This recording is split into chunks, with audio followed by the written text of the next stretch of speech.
ಇವತ್ತು ನಾನು ಮತ್ತೆ ಪೊಲೀಸ್ ಆಯುಕ್ತರು ಜೈ ಕಿಸಾನ್ ಮಾರುಕಟ್ಟೆನಲ್ಲಿ ನಾವು ಬಂದಿದ್ದೀವಿ.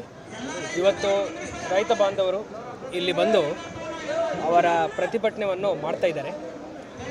ಅವರ ಬೇಡಿಕೆ ಏನಿದೆ ಅಂತ ನಾವು ಕೇಳುವಾಗ ಅವರು 2 ಪಾಯಿಂಟ್ಸನ್ನು ಪ್ರಸ್ತಾಪ ಮಾಡಿದ್ದಾರೆ. ಮೊದಲನೇದು, ರೈತರಿಗೆ ಯಾವುದೇ ರೀತಿಯ ಒತ್ತಡ ಹಾಕಬಾರ್ದು.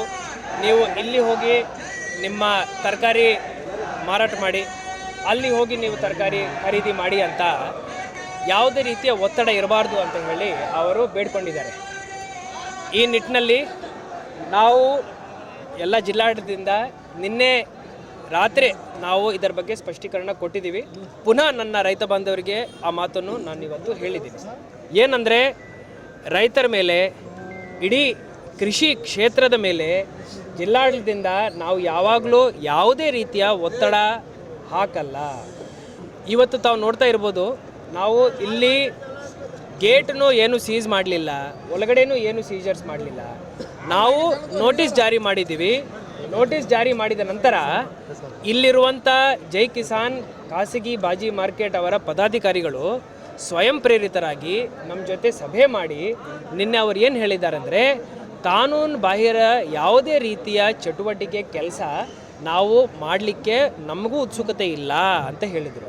ಯಾಕೆ ಹೇಳಿದ್ರು ಅಂದರೆ, ಸರ್ಕಾರದಿಂದ ಈ ಖಾಸಗಿ ಮಾರ್ಕೆಟು ಲೈಸೆನ್ಸ್ ಏನಿದೆ ಅದು 2 days ಬ್ಯಾಕ್ 2 ದಿವಸ ಹಿಂದೆ ರದ್ದು ಮಾಡಲಾಗಿದೆ. ವಿವಿಧ ಕಾರಣಗಳಿಂದ ರದ್ದು ಮಾಡಲಾಗಿದೆ.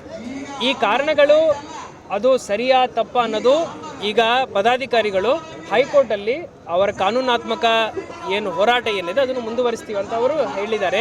ಅದಕ್ಕೂ ನಮ್ಮದು ಯಾವುದೇ ಆಕ್ಷೇಪಣೆ ಇಲ್ಲ. ಸದ್ಯ ಇರೋ ಪರಿಸ್ಥಿತಿನಲ್ಲಿ ಲೈಸೆನ್ಸ್ ರದ್ದಾದ ನಂತರ ಅವರು ಇಲ್ಲಿ ವ್ಯಾಪಾರ ಮಾಡೋದು ಕಾನೂನು ಬಾಹಿರ ಆಗುತ್ತೆ, ಸೂಕ್ತ ಅಲ್ಲ ಅಂತ ನಾವು ಹೇಳೋ ಮುಂಚೆನೇ ಎಲ್ಲ ವರ್ತಕರು ಸ್ವಯಂ ಪ್ರೇರಿತರಾಗಿ ನಾವು ಇಲ್ಲಿ ವ್ಯಾಪಾರ ಮಾಡಲ್ಲ ಅಂತಲೇ ಹೇಳಿದರು. ಈಗ ರೈತ ಬಾಂಧವರದ್ದು ಬೇಡಿಕೆ ಏನಂದರೆ, ನಾವು ತರಕಾರಿ ತಗೊಂಡು ಬರ್ತೀವಿ, ಆದರೆ ನಮಗೆ ನೀವು ಇಲ್ಲಿ ಹೋಗಿ ಅಲ್ಲಿ ಹೋಗಿ ಬರೀ APMCನಲ್ಲಿ ಹೋಗಿ ಬರೀ ಇಲ್ಲೇ ಹೋಗಿ ಅಂತ ನೀವು ಹೇಳಬಾರ್ದು. ನಾವು ಆ ಥರ ಹೇಳಲ್ಲ ಅಂತಲೂ ನಾವು ಇವತ್ತು ಸ್ಪಷ್ಟೀಕರಣ ಕೊಟ್ಟಿದ್ದೀನಿ. ರೈತರು ಎಲ್ಲರೂ ಒಪ್ಕೊಂಡಿದ್ದಾರೆ. 2ನೇ ಪಾಯಿಂಟ್ ಏನು ಹೇಳಿದ್ದಾರೆ ಅಂದರೆ, ಈ ಒಂದು ಮಾರುಕಟ್ಟೆ ಏನಿದೆ ಇಲ್ಲಿ ಮತ್ತೆ ಬಾಜಿ ತರಕಾರಿ ವ್ಯಾಪಾರ ಶುರು ಆಗಬೇಕಂತ ಹೇಳಿದ್ದಾರೆ. ಅವರ ಹೇಳಿಕೆಯನ್ನು ನಾವು ಕೇಳ್ಕೊಂಡಿದ್ದೀವಿ.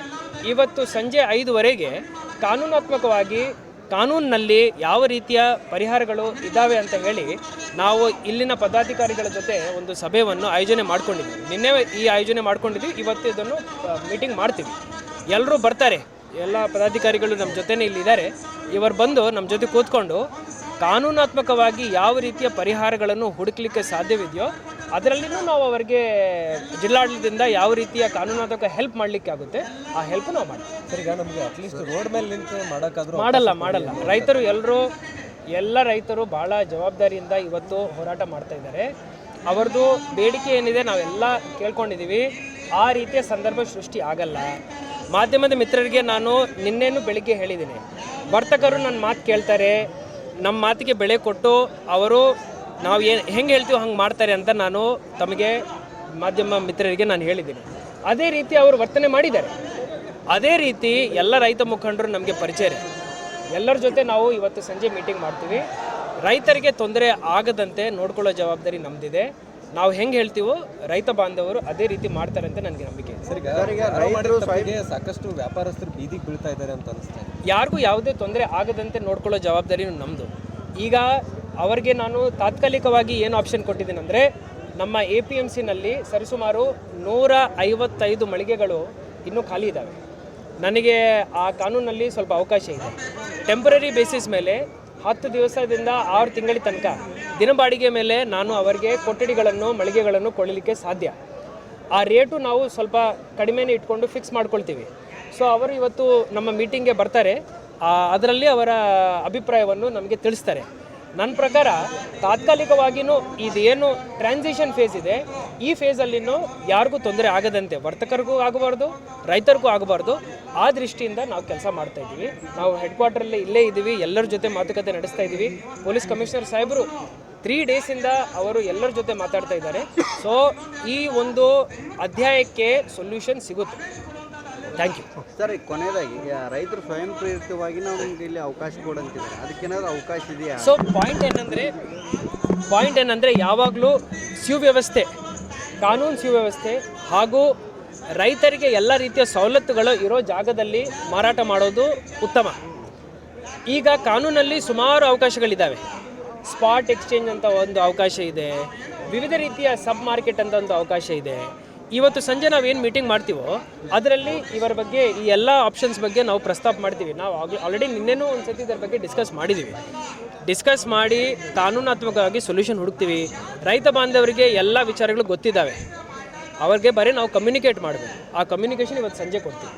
ಸದ್ಯಕ್ಕೆ APMCನಲ್ಲಿ ಹಾಗೂ ವಿವಿಧ ಮಾರ್ಕೆಟ್ಗಳಲ್ಲಿ ಎಲ್ಲ ರೀತಿಯ ಸವಲತ್ತುಗಳನ್ನು ಮಾಡಿಕೊಂಡೇ ಈ ಕೆಲಸವನ್ನು ನಾವು ಈ ರೀತಿ ಮಾಡ್ಕೊಂಡಿದ್ದೀವಿ.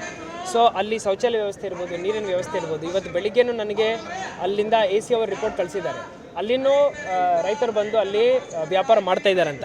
ಆಯಿತು, ಅಲ್ಲಿನೂ ಮಾಡಲಿ, ಬಟ್ ನೀವು ಇಲ್ಲಿ ಹೋಗಿ ಅಲ್ಲಿ ಹೋಗಿ ಅಂತ ಜಿಲ್ಲಾಡಳಿತದಿಂದ ಪೊಲೀಸ್ ಸೈಡಿಂದ ನಾವು ಇಲ್ಲಿ ರೈತರು ಬಂದರೆ ತಡಿಬೇಡ ಅನ್ನುವಂಥದ್ದನ್ನಿದೆ. ಬಟ್ ಪ್ರಾಬ್ಲಮ್ ಏನಂದರೆ ವ್ಯಾಪಾರಸ್ಥರಿಗೆ ತೊಂದರೆ ಆಗುತ್ತೆ, ಅವ್ರ ಕಡೆ ಲೈಸೆನ್ಸ್ ಇರಲ್ಲ ವ್ಯಾಪಾರ ಮಾಡಲಿಕ್ಕೆ. ಸೊ ಅವರಿಗೆ ತೊಂದರೆ ಆಗಬಾರ್ದು ಅಂತ ಹೇಳಿ ನಾವು ರೈತರಿಗೆ ಈಗ ಬೇಡ್ಕೊಂಡಿದ್ದೀವಿ. ಸೊ ರೈತರು ಅದಕ್ಕೆ ಒಪ್ಪಿಗೆ ಕೊಡ್ತಾರೆ. ದೃಷ್ಟಿಯಿಂದ ನೋಡಿ ಅನ್ನುವಂಥದ್ದನ್ನು ಕೂಡ ಮನವಿ ಮಾಡ್ಕೊಳ್ತಾರೆ. ಸೊ ಇವತ್ತು ಸಂಜೆ ಮೀಟಿಂಗಲ್ಲಿ ಎಲ್ಲ ರೀತಿಯ ಆ್ಯಂಗಲ್ಸ್ನು ನಾವು ಪರಿಗಣಿಸ್ತೀವಿ, ನೋಡ್ತೀವಿ, ಒಂದು ಸೂಕ್ತ ಪರಿಹಾರವನ್ನು ಹುಡುಕಲಿಕ್ಕೆ ಪ್ರಯತ್ನ ಮಾಡ್ತೀವಿ.